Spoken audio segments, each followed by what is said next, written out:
आप कह रहे हैं भैया बताइए आप कैसे भ्रष्टाचार रोकिएगा? बिल्कुल नहीं रुकेगा। कैसे रुकेगा भ्रष्टाचार, आप बताइए? जब लोग ही पैसा लेकर वोट देंगे तो भ्रष्टाचार रुकेगा कैसे? दुनिया में जितने देश हुए जिन्होंने भ्रष्टाचार पर अंकुश लगाया, खत्म तो शायद कहीं नहीं हुआ है, लेकिन दुनिया में जो देश हैं जिन्होंने भ्रष्टाचार पर अंकुश लगाया है, उन देशों का जाकर अध्ययन कीजिए। स्कैंडिनेवियन कंट्री जो हैं दुनिया में, वहां भ्रष्टाचार सबसे कम है।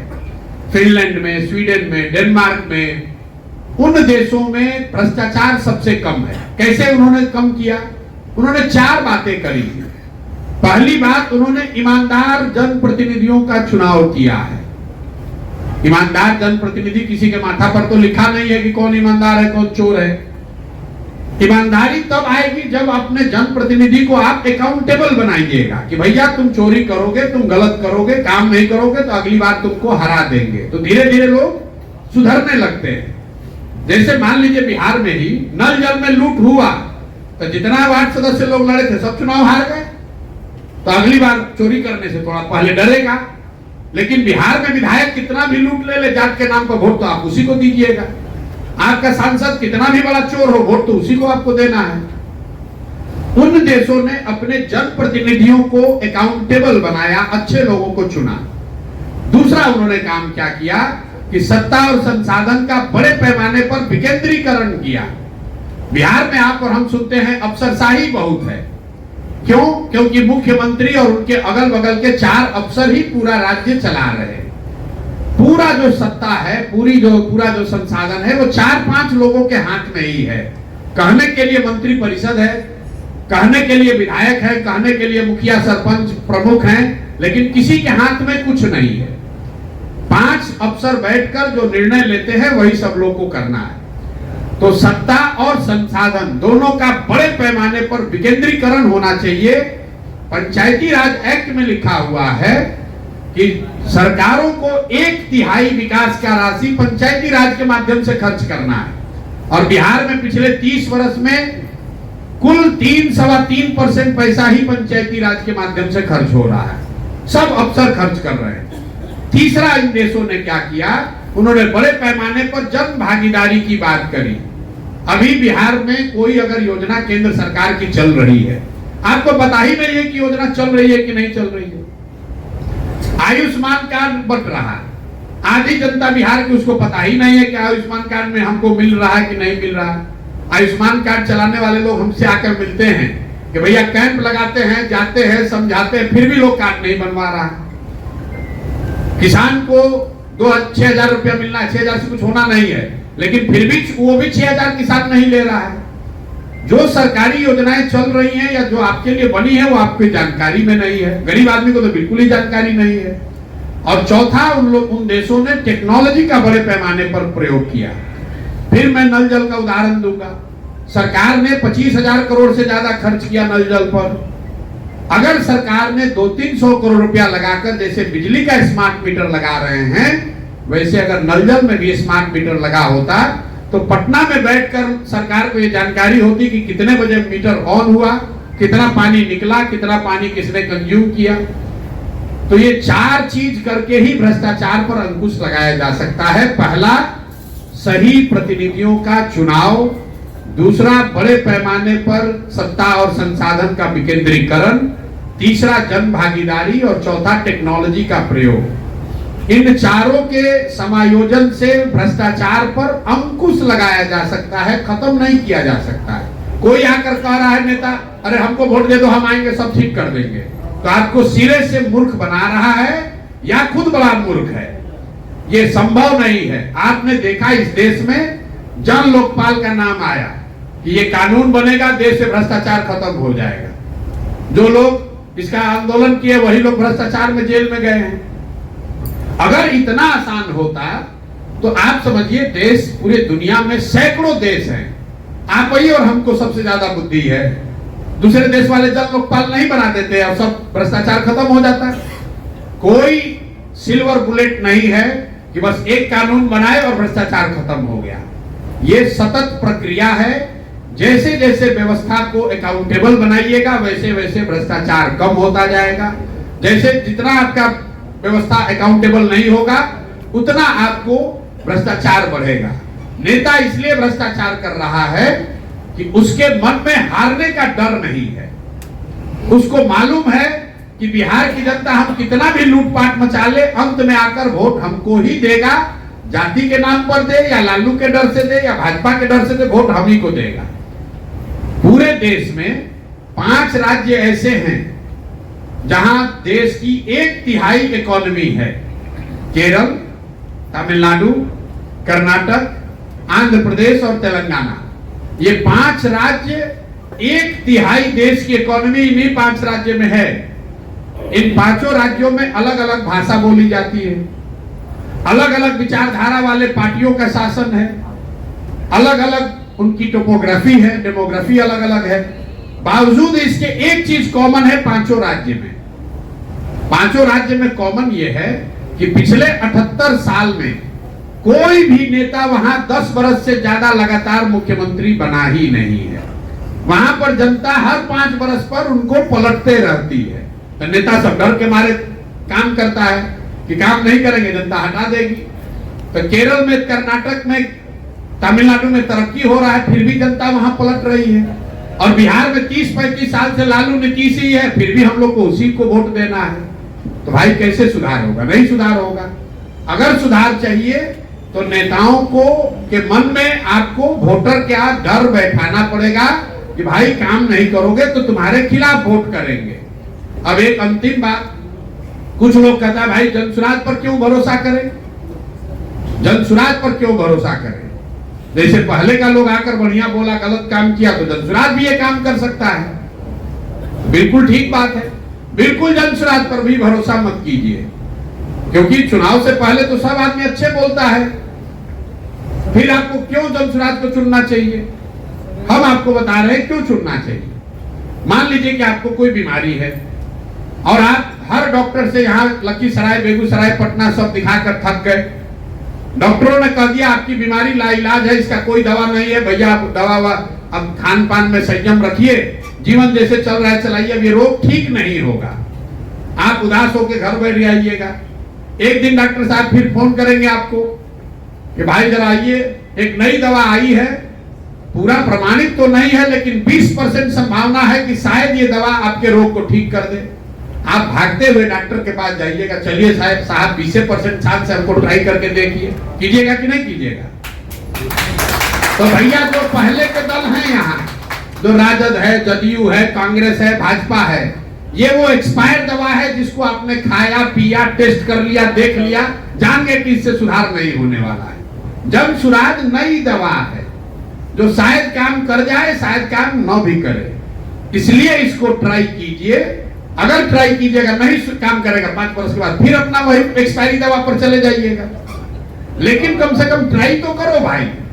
अगर ट्राई नहीं करोगे तो आपको पता कैसे चलेगा। आपने बात कहा गठबंधन की, तो भाई मेरे हमने 25 बार कह दिया, ना पहले गठबंधन ना बाद में गठबंधन। 2025 में भी नहीं, 2029 में भी नहीं। आप 25 के चक्कर में पड़े कि गठबंधन की सरकार है, इसी का दौर है। अरे भाई, राजनीति सिर्फ एमएलए एमपी बनने का व्यापार नहीं है। एमएलए एमपी बनकर हमको मंत्री बनकर बालू शराब का ठेका नहीं लेना है। जितना पैसा एमएलए मंत्री जीवन भर में कमाएगा, उतना पैसा भगवान के दया से हम लोग साल भर में कमाते हैं। हमको पैसे के लिए यहाँ राजनीति करने और एमएलए एमपी बनने की जरूरत नहीं है। बिहार के लड़के हैं, इसी मिट्टी में जन्म हुआ है, यहीं से पले बढ़े हैं, जीवन में कुछ हासिल कर लिए हैं, तो एक ये भावना है कि इस मिट्टी का कर्ज अदा करें और हो सके तो सुधार के लिए प्रयास करें। एमएलए एमपी बनने से क्या होगा?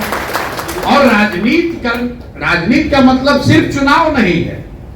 इस देश के सबसे बड़े नेता, जितने भी आप बड़े नेताओं को जानते हैं, आजादी से पहले जिन लोगों ने इस देश की नींव रखी है, उनमें ज्यादातर नेता तो कभी चुनाव लड़े ही नहीं। गांधी जी तो एमपी एमएलए बने नहीं, तो क्या उन्होंने राजनीति नहीं की?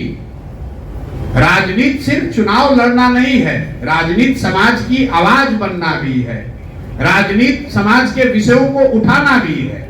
हम एमएलए एमपी नहीं हैं, फिर भी इस राज्य में हमारी ताकत, राजनीतिक ताकत है कि नहीं है?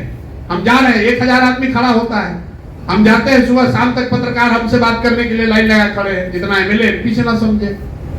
तो हम लोग राजनीति इसलिए नहीं कर रहे हैं कि हमको एमएलए बनकर जल्दी से सरकार बनाना है, कोई घबराहट नहीं है।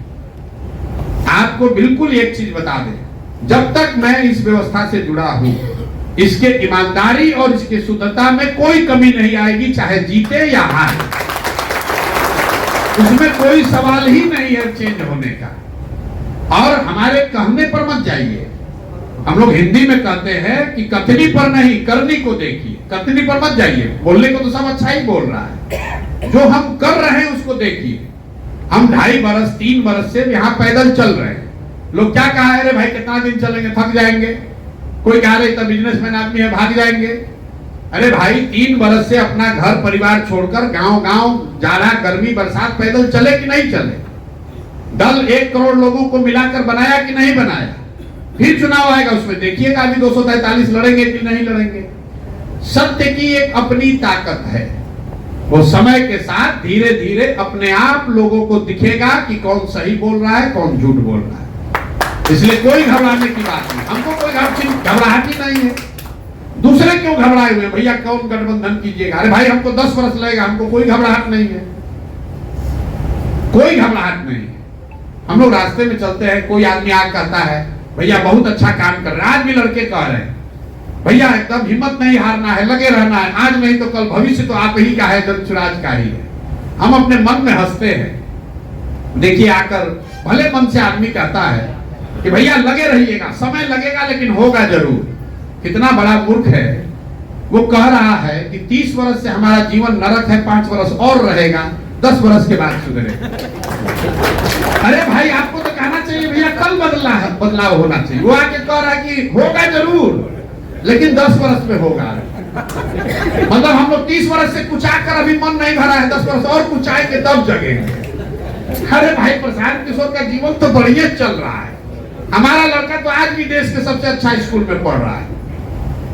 आपकी जिंदगी परेशान, आप जिंदगी से परेशान हैं, आप यहाँ के भ्रष्टाचार से परेशान हैं, आप शिक्षा व्यवस्था बदलना चाहते हैं, तो आप 10 वर्ष और क्यों बर्बादी में रहना चाहते हो भाई? कोई दूसरा आदमी कहता है कि अच्छा इनको 5 वर्ष देख लो, तब आपको कहना चाहिए भाई यहाँ 35 वर्ष से कुचाते भरा मन भर गया है, अब कम से कम कोई एक विकल्प दिखाए, जल्दी पकड़ेंगे इसको कि 5 वर्ष और इंतजार करेंगे। लेकिन बिहार का आदमी है, धीरे धीरे ही सुधरेगा। गाय जमा हुआ है, उस पर दौड़ने जाइएगा, फर्श पर गिर जाइएगा, हाथ पे टूट जाएगा। काई जब लग जाती है फर्श पर, उसको बैठकर झाड़ू से, ईंटा से बैठ के रगड़ना पड़ता है। तो ऐसे बिहार के लोगों के चेतना पर काई जम गई है, उसको बैठकर साफ करना पड़ेगा और तभी सुधार होगा। सुधार तब होगा जब समाज जगेगा। बिना समाज को जगाए समझाए कोई व्यक्ति, कोई विचारधारा, कोई दल बिहार को सुधार नहीं सकता है। अगर कोई कह रहा है कि हम सुधार देंगे तो सिरे से मूर्ख बना रहा है, ऐसा नहीं हो सकता है। 13 करोड़ लोगों का भाग्य विधाता कोई एक व्यक्ति नहीं बन सकता है। 13 करोड़ लोग नहीं सुधरना चाहेंगे तो कोई एक आदमी आके सुधार देगा? ये संभव है। एक ही उपाय है कि उन 13 करोड़ लोगों को धीरे धीरे समझाया जाए, और उसमें कोई अगर 2-2.5 करोड़ आदमी भी जिस दिन जान जाएगा, मतलब 10 में 3 भी। कई बार लोग कहते हैं भैया अभी हमको एक साथी मिला, बहुत बेचारा मोटरसाइकिल रोक के हमको शीशा खुलवा, कहा भैया अभी जमीन पर और लोगों का जानना बाकी है और मेहनत करना पड़ेगा। मेरे भाई जमीन पर अंतिम आदमी भले न जनसुराज को जाने, जनसुराज को चुनाव जीतने के लिए 10 में 3 आदमी को जानना जरूरी है। मोदी जी को देश भर में कितना आदमी वोट दिया है? 10 में 3, 31% वोट मिला है, मतलब 10 में 3 आदमी वोट दिया है। तो अगर 10 में 3 आदमी भी जनसुराज को जानता है और वो जाति की चिंता न करे, वो पैसे पर न बिके, वो व्यवस्था बदलने के लिए तैयार हो जाए, तो जनसुराज की व्यवस्था बन जाएगी, एक नई व्यवस्था। तो अंतिम आदमी जान जाए तब सुधार होगा, ऐसी बात नहीं है। जनसुराज की ताकत हो या न हो, जिस दिन देश आजाद हो रहा था, आजादी से बड़ी तो कोई चीज नहीं है। जिस दिन देश आजाद हो रहा है, समझिए कि आज 15 अगस्त 1947 है। तो भी उस दिन भी हजारों लोग जो भारतीय थे वो अंग्रेजों के सैलरी पर काम कर रहे थे और आप पर, हम पर, हमारे पूर्वजों पर गोली चला रहे थे, जिस दिन जान रहे कि देश आजाद हो रहा है। आज अंग्रेज छोड़कर जा रहा है, फिर भी अंग्रेजों के कहने पर गोली चला रहा था कि नहीं चला रहा था? ऐसा तो है नहीं कि अंग्रेज का सेना खत्म हो गया था और अंग्रेज के सेना में सब अंग्रेज थोड़े नहीं थे, तो सब भारतीय ही लोग थे। किसी भी विचारधारा से आप 100% लोगों को नहीं बना सकते हैं, लेकिन समाज में परिवर्तन के लाने के लिए 25-30% आदमी भी अगर तैयार हो जाए तो परिवर्तन संभव है। इसलिए अगर बिहार में आप व्यवस्था बदलना चाहते हैं तो दूसरा क्या कर रहा है उसकी चिंता छोड़िए, अपना शुरुआत कीजिए। आप गलत नहीं करेंगे तो गलत नहीं होगा। मैडम ने कहा कि जाति इसलिए है कि यहाँ पढ़ाई नहीं है, इससे बड़ा कोई गलत बयान ही नहीं हो सकता है। यहाँ इसका कोई कोरिलेशन, कोई प्रमाण नहीं है कि पढ़ा लिखा आदमी कम जातिवादी है। जो जितना पढ़ा लिखा है उतना ज्यादा जाति का एक्सप्लॉयटेशन कर रहा है। ये भ्रम है लोगों का, ये लोगों का भ्रम है कि पढ़ा लिखा आदमी बेहतर वोटर है। हम आपको एक उदाहरण दे देते हैं। मनमोहन सिंह जी अपने जीवन में एक ही चुनाव लड़े। मनमोहन सिंह जी जीवन में एक चुनाव लड़े और वो चुनाव हार गए। लोकसभा का एक चुनाव मनमोहन सिंह जी लड़े, वो चुनाव हार गए। हारे किससे? भाजपा का एक अदना सा कार्यकर्ता उनको हरा गया। लेकिन मनमोहन सिंह जी कहां चुनाव लड़े थे? वो झंझारपुर, लखीसराय, मुंगेर से नहीं लड़े थे। मनमोहन सिंह जी ने वो चुनाव लड़ा था दक्षिण दिल्ली से, जो देश का सबसे ज्यादा पढ़ा लिखा कंस्टिट्यूएंसी है। तो सबसे ज्यादा पढ़े लिखे कंस्टिट्यूएंसी के वोटरों ने मनमोहन सिंह को हराकर एक अदना से कार्यकर्ता को जिता दिया। अगर मनमोहन सिंह झंझारपुर से हार गए होते, मुंगेर और मधुबनी से हार जाते, तो लोग कहता बिहार में तो जात है इसीलिए सब मनमोहन सिंह को हरा दिया। ऐसी बात नहीं है। हम लोग गांव देहात में कहते हैं हमारी दादी पढ़ी लिखी नहीं थी लेकिन बहुत होशियार थी। लड़का हमारा पढ़ लिख गया है लेकिन है बड़ा लंपट। पढ़ाई का सीधा सरोकार समझदारी से नहीं है। अब आप में से कुछ लोग कहेंगे भाई अगर आप ये बात कह रहे हैं तो तेजस्वी का 9वीं फेल पर काहे बोलते हो?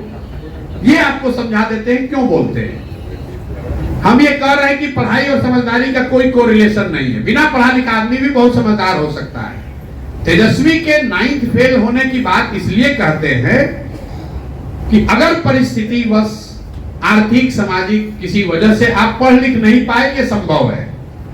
इस देश में तमिलनाडु के सबसे प्रसिद्ध मुख्यमंत्री कामराज बिल्कुल पढ़े लिखे नहीं थे, क्योंकि आजादी की लड़ाई में उनको जेल में डाल दिया गया, नहीं पढ़ पाए। लेकिन जब आपके माँ बाप दोनों मुख्यमंत्री हैं, आपका आर.के. पुरम, डीपीएस आर.के. पुरम में आपको पढ़ने के लिए डाला गया, उसके बावजूद आप 9वां नहीं पास कर पाए, इसका मतलब है कि आपका पढ़ाई से कोई सरोकार नहीं है। चलो मान लो उस समय कहते भाई हम पढ़ नहीं रहे थे, क्रिकेट खेल रहे थे, चलिए क्रिकेट खेलने चले गए। क्रिकेट खेल के जब लौटे, आप देखते हैं समाज में कि जिसको पढ़ाई के प्रति श्रद्धा है, जो पढ़ाई की महत्ता को समझता है, उसको जीवन में जब पहले अवसर नहीं मिलता है, बाद में जब अवसर मिलता है, कॉरेस्पॉन्डेंस से भी लोग पढ़ते हैं, लेकिन पढ़ते हैं। कई बच्चियां आपको मिलेंगी जो बताएंगी कि हमारे माँ बाबूजी नहीं पढ़ाए, शादी हुआ तो हमारे ससुर या हमारे पति ने हमको पढ़ाया। तेजस्वी यादव को जीवन में कभी पढ़ने के प्रति कोई चेतना जगी ही नहीं। अरे भाई अभी से पढ़ लेते, कॉरेस्पॉन्डेंस कर लेते। ये दिखाता है कि उस आदमी की शिक्षा के प्रति उसका नजरिया क्या है। उस आदमी को शिक्षा की कोई महत्ता ही नहीं है। और बिहार जैसे राज्य में जब तक हम लोग अपने समाज को शिक्षित नहीं करेंगे, बच्चों को पढ़ाएंगे नहीं, तब तक गरीबी से निकलने का कोई रास्ता ही नहीं है। इसलिए मैं ये बात कहता हूं कि वो 9वां फेल आदमी है और मुख्यमंत्री बनना चाहता है। भाई तुम अभी से मैट्रिक पास कर लो, कौन रोक रहा है? अभी इतनी उम्र तो हुई नहीं है। 30-35 वर्ष में आप मुख्यमंत्री बनना चाहते हैं तो भाई मैट्रिक का एग्जाम दे दीजिए। ये शिक्षा के प्रति उनका नजरिया दिखाता है कि माँ बाप मुख्यमंत्री हैं, सारी सुविधा है, फिर भी हम नहीं पढ़ेंगे। तो जब उस नजरिया का आदमी मुखिया बन जाए तो बिहार में शिक्षा पर कभी ध्यान नहीं देगा, और जब शिक्षा पर ध्यान नहीं देगा तो आपके हमारे बच्चों का कल्याण नहीं होगा। इसलिए बात करते हैं। बाकी पढ़ाई लिखाई होने से लोग हिंदू मुसलमान नहीं करेंगे या पढ़ाई लिखाई करने से अगला पिछड़ा नहीं करेगा, ऐसी बात नहीं है। पढ़े लिखे लोग ज्यादा कॉम्युनल हैं। कई ऐसे आप घटना देखिएगा, पढ़ा लिखा आदमी ज्यादा हिंदू मुसलमान कर रहा है, ज्यादा अगला पिछड़ा कर रहा है। तो मेरे भाई, आप अपने में सुधार कीजिए। और एक बात अंतिम समझिए, ये प्रयास हम करें या आप करें, प्रयास आज हो या 20 वर्ष के बाद हो, करना तो किसी न किसी बिहार के ही बच्चे को पड़ेगा। कोई तमिलनाडु से आकर सुधारने वाला नहीं। सिर्फ ये कहते रहने से कि बड़ा अंधेरा है, बड़ा अंधेरा है, प्रकाश नहीं होगा। किसी न किसी को दिया जलाना पड़ेगा। इसीलिए ये अभियान शुरू किया गया है। हमने आपके स्पेसिफिक सवाल का जवाब नहीं दिया कि बालू को रोकने के लिए क्या कीजिएगा, कि हमारे यहाँ ट्रांसपोर्ट में करप्शन है, क्या कीजिएगा। जब तक जड़ नहीं सुधरेगा तब तक आप स्वस्थ पौधे की कल्पना नहीं कर सकते हैं। और जड़ में बात यह है कि समाज को सही प्रतिनिधियों का चुनाव करना चाहिए। जाति, धर्म और पैसे पर अपना वोट मत बेचिए। अगर अपने जात वाले को भी देते हैं दीजिए, कोई दिक्कत नहीं है, लेकिन अपने वोट की सही कीमत लगाइए। अगर आप दूध बेचते हैं, 50 रुपए का दूध अपने जाति वाले को देते हैं, उससे भी पैसा लेते हैं। आप अनाज बेचते हैं, कपड़ा बेचते हैं, मिठाई बेचते हैं, अपने जात वाले को बेचते हैं, उससे भी पैसा लेते हैं। ऐसा तो है नहीं कि आपके जात वाले को आप मुफ्त में सामान बेच रहे हैं। तो जब 50 रुपए का दूध अपने जात वाले को मुफ्त में नहीं दे रहे हो, तो लाखों रुपए का वोट काहे के लिए मुफ्त में दे रहे हो भाई? अपने जात वाले को देना है दीजिए, कि भूमिहार है, कि कुशवाहा है, कि पंडित है, उनको दीजिए, लेकिन कम से कम उनसे अपने वोट का कीमत तो मांगिए। अपने बच्चों के लिए पढ़ाई रोजगार का डिमांड तो करो भाई। और न करोगे तो जिस दुर्दशा में जी रहे हो उसी दुर्दशा में जीना पड़ेगा। सिंपल बात है। यही बात बताने के प्रयास का नाम है जन सुराग। अच्छा लगे तो इसमें जुड़िए, कंधा लगाइए, और न अच्छा लगे तो जैसे जिंदगी चल रहा है चलाइए, कोई दिक्कत